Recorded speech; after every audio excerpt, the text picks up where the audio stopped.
Hello there. Thank you so much for joining us. This is News Channel Nebraska. My name's Eric McKay. Let's take a look at our top headlines today. The U.S. economy, consumers breathing a bit easier today. Port workers left the picket lines and have punched in their time cards. John Lawrence has more. We're very excited to be back. It will once again be smooth sailing at the U.S. ports along the east and Gulf coasts. Dock workers are going back to work.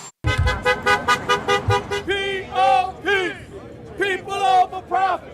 Less than a week after the walk-off started, the International Longshoremen's Association and the U.S. Maritime Alliance issued a joint statement Thursday saying a tentative deal has been reached.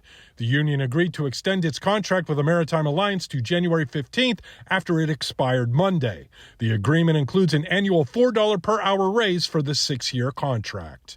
It means that they can provide, put food on the table, pay their bills. They don't have to worry anymore of possibly losing their cars or their homes or anything like that. An outstanding issue, according to the statement, is restrictions regarding the use of fully automated equipment in the workplace. Robots don't pay taxes and they don't put food on your table, so it's very important to protect these jobs. President Joe Biden released a statement applauding the tentative agreement, saying, quote, collective bargaining works, and it is critical to building a stronger economy from the middle out and the bottom up. Next 90 days, we're going to settle everything.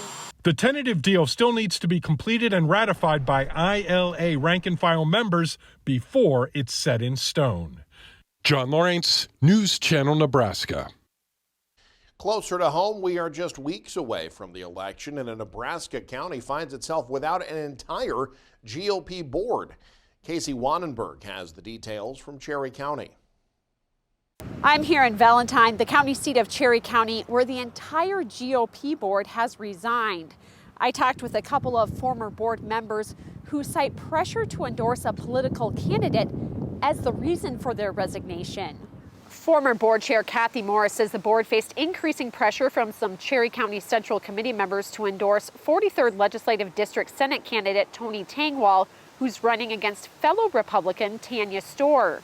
Morris believes the board's role is not to campaign for one Republican candidate over another, but to focus on registering Republicans and unifying the party.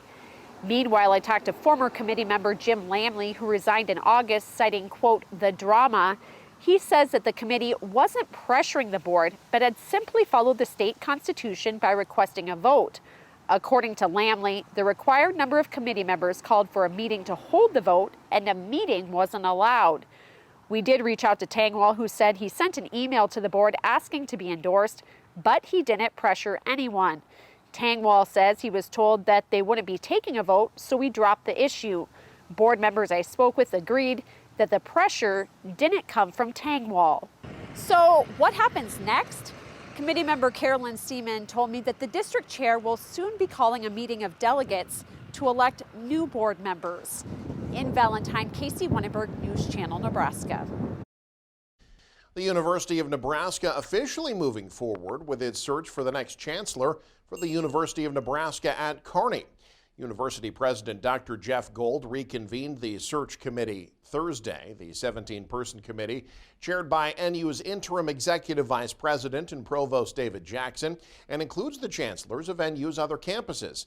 They'll be assisted by an executive search firm. Dr. Charlie Bysack is the interim chancellor. He says the interim title isn't stopping him from looking forward. I think that I have a responsibility and an obligation to sustain those initiatives that have momentum today, but at the same time look ahead over several months, 1, 3, and even 5 years. Bysack says he expects a transition to happen in late spring or summer of next year. The next step in the process, a series of public listening sessions. Staying on the campus of UNK, they're welcoming people to their newest building. Michael Shively tells us why university leaders think the facility's completion is just the beginning.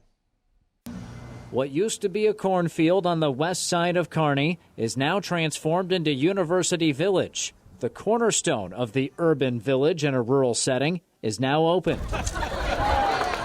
Dignitaries from across the state dedicated UNK's Regional Engagement Center on Thursday. Today is one of those milestone days in the history of the campus. Former Chancellor Doug Christensen spent years crystallizing the idea for the Regional Engagement Center. Dr. Charlie Bysack was by his side for that process and is now interim chancellor for its grand opening. Frankly, it's stunning and it's also startling because there was a lag period in which we weren't able to accomplish too much. But once the buildings began to take shape and we had rooftops and importantly people on this part of the campus, it simply took off like a rocket. The 52,000 square foot facility is meant to host student and faculty meetings, continuing education courses, and university events. It's also the new office for Lucas Dart, who leads the UNK Alumni Association and NU Foundation. The university now is about engagement. It's about what can we give the taxpayers of the state back for their investment in us, and how can we pull other resources in to make it that much better. But the building isn't just for university use. It's also home to private businesses like Olson, Wilkins Architecture, Chief Industries, and Allo Fiber. It's all part of the effort to make it a true hub for the region and community. It's a place that welcomes students, welcomes faculty, welcomes staff, indeed welcomes the Kearney community. It's open to all. The $15.6 million structure includes ample conference rooms and event spaces. It features one room designed to host functions like the Board of Regents meetings. Flexibility and technology. Those are going to be the things that if we're going to spur other development here, we need to have. UNK is welcoming requests from businesses to build and fill out the rest of University Village. But for now, they're proud of the development's new centerpiece. People walk in and they go, wow, they're impressed. And I think that ups their investment in the university just right there. It's like, I want to be a part of a winner, and this is a winner. It really looks like a winner. In Kearney, Michael Shively, News Channel, Nebraska. People who use the Supplemental Nutrition Assistance Program, known as SNAP, will soon be seeing a slight increase in their benefits. Formerly known as the Food Stamp Program, the increase in SNAP benefits comes from a cost of living adjustment set to take effect this month. Households will see benefits increase by a few dollars a month. The increase will be higher in some of the states where the food prices are higher. The update comes with changes to income eligibility for the program as well. The net monthly income threshold for a family of four will go up from $2,500 to $2,600. International travelers can get their passports sooner than before. The State Department says typical processing time is now 4 to 6 weeks. That's down from the previous 6 to 8 weeks and way down from during the pandemic. You might remember that massive backlog that stretched wait times up to 18 weeks during the summer of 2021. Now keep in mind the clock on this starts ticking when the State Department gets your application and it ends when they send it out. If you're renewing, you can now file your paperwork online. The processing time for expedited passports has not changed. It's still 2 to 3 weeks. Nebraskans will be able to watch one of the state's most storied parades in a new way this weekend. The Harvest of Harmony Parade in Grand Island set for its 82nd year. This year, it will be live streamed through the Chamber of Commerce's Facebook page. Used to be televised, but there were copyright issues that forced it off the air. Vice President Nellie Venegas says organizers had to find a loophole so that people could enjoy it from their homes. It is a well-oiled machine. Not a ton has changed since the beginning. It's obviously grown quite a bit, but it stayed pretty consistent over the years. Venegas says they have more participants sign up this year than last year, 181 entries.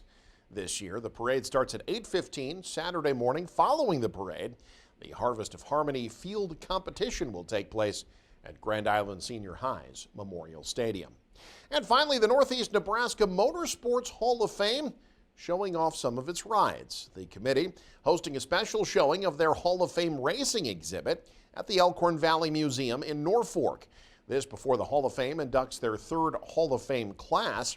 That class made up of 5 members from around Northeast Nebraska. Group President Troy Wayrick talks about the work they put in to put the exhibit together.